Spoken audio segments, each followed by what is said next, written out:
So, I just spent 20 minutes recording a video about speculating who would live and die and win in Danganronpa 2x2. And when I was saving the video, the recording device crashed and it was corrupted and I lost it all. So, here we go again. So and there's going to be spoilers for the original scenario, and yeah. So, first, I think Chiaki cooked, and her death will be the catalyst for the new story.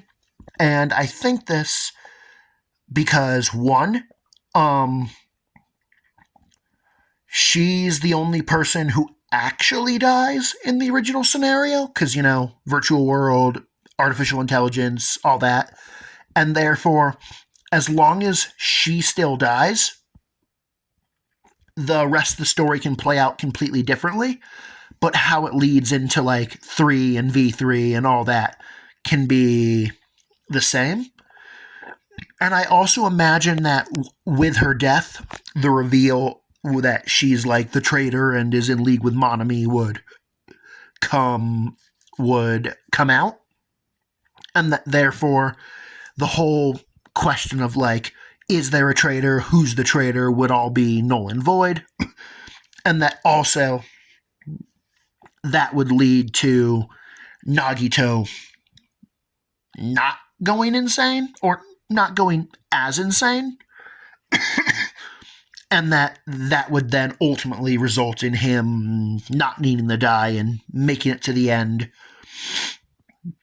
along with Hajime. Then, for early death, I feel like Fuyuhiko is there simply because he's a survivor and he's basically the best developed of all the survivors in the original scenario. And therefore, you want Fuyuhiko love, just play the original, and therefore he can get axed real early in the new scenario. But then, just like how in the base game, the original game, Fuyuhiko, grows and changes and learns because of Pekko's death, we could now have Pekko grow and change and learn and live because of what she learns from losing Fuyuhiko.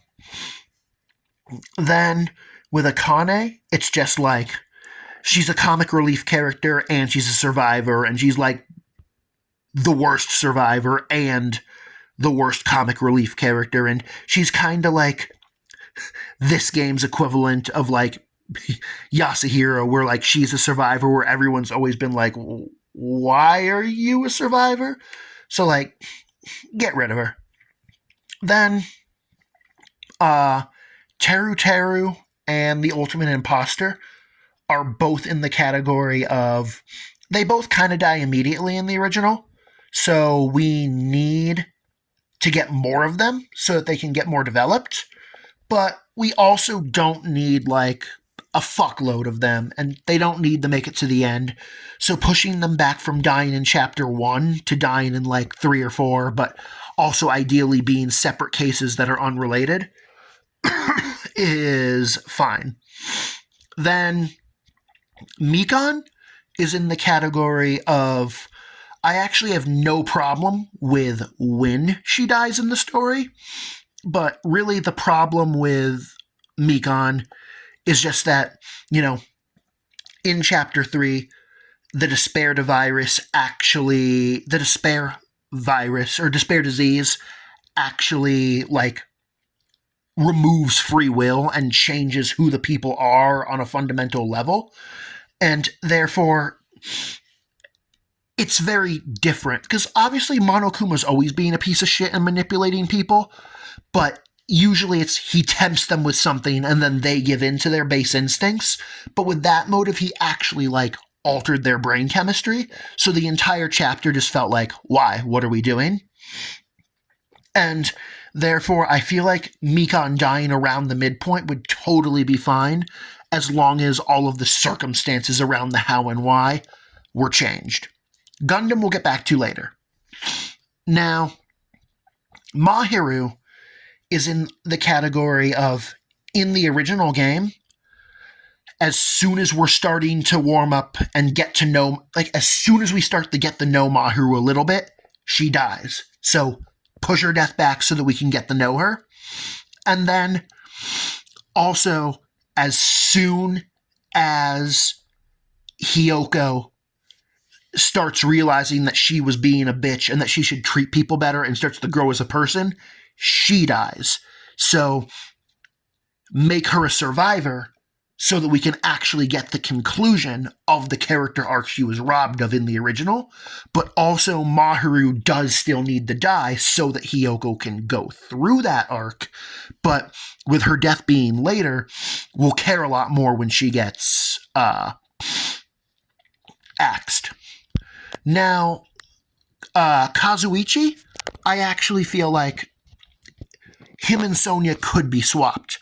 Because the problem, because I feel like in the original, Sonya has, we have her shooting down Kazuichi, we have her falling for Gundam, and we have her being quirky because she's like a foreigner and doesn't speak the language that well and is like a little bit like ignorant and very much so has like Starfire vibes, right? But with Kazuichi, his entire character is kind of just, I goon for Miss Sonya, and that's why it's like, we can kill off Sonya because she's already pretty developed, and then with her gone, Kazuichi will be forced to grow beyond I goon for Sonya, and then could maybe actually be a better character. Because Kazuichi kinda is meh as a character, despite being a survivor. Then, with Nekomaru, really the only issue with him is that after he becomes Mechamaru, he dies immediately and they do nothing with it.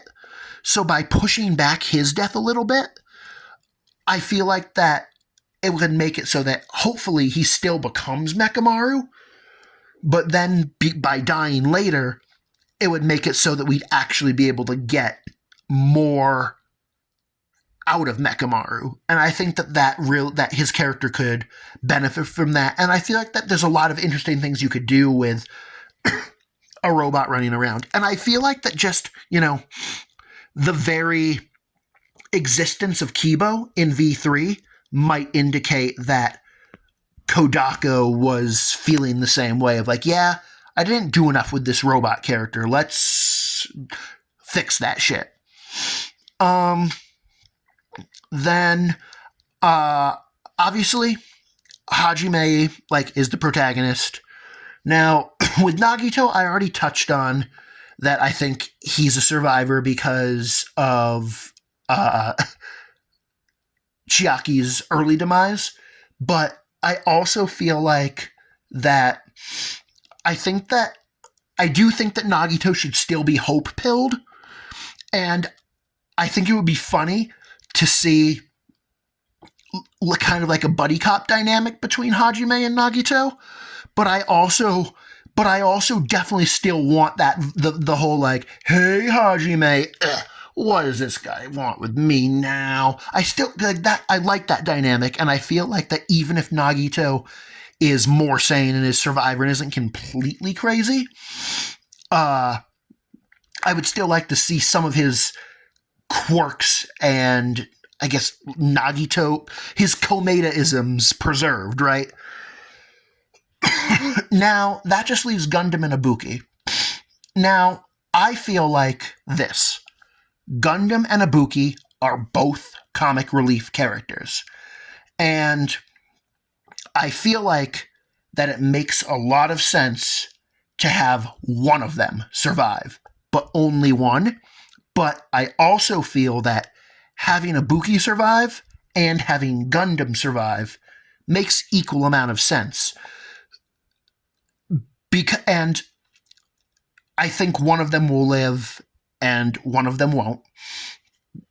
But I think that this really is a coin flip, and that you could almost just be like, all right, we're going to flip a coin. If it's heads, Ibuki lives. If it's tails, Gundam lives.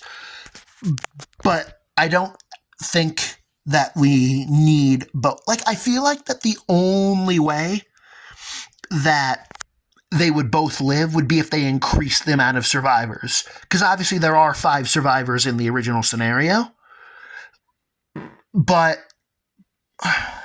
it's also hard too, because like, we do know that when Kodaka was writing the original, he initially planned to have Ibuki be a survivor, and that the scene in the funhouse where Akane is like, I can hear it with my really good ears. Well, that was originally going to be an Ibuki scene, because Ibuki also had the really good ears in Chapter 1 was Seen in the Dark with Teruteru. But the decision to kill her was made last minute because Kodaka was like, no, she shouldn't be a survivor. I made her a survivor because, like, she's the GOAT and she's, like, my favorite character. But, so like, the question is Kodaka going to be like, I killed my favorite character before, not again, I'm not doing that shit again? Or is he going to be like, before I killed her because I didn't want to be biased, this time I'm going to kill her because I don't want to be biased? And I think that where Kodaka's headspace is at when it comes to that is what's going to determine if the survivor is Gundam or Ibuki. And I do feel like that how popular the characters are in the fandom could have somewhat of an effect of who lives and dies overall. But I also feel like that it won't be the end-all be-all, because he doesn't want the game to just be predictable. Because if it's something like, oh yeah, the survivors are Hajime, Nagito, Chiaki, Ibuki, Gundam, and Fuyuhiko, who are the 6 most popular characters in the game, that's not going to, like, surprise anyone, right? So I don't think that he's going to do I don't think it'll be that simple. And also, alternatively, I don't think it's going to be as simple as, like, oh, people hate Teruteru and Kazuichi, so they've got to be the first to die. Nah, like, I don't think. But, yeah. Obviously, all speculation and only time will tell, but I still thought it would be fun to make a video speculating on the topic before we get our official answer.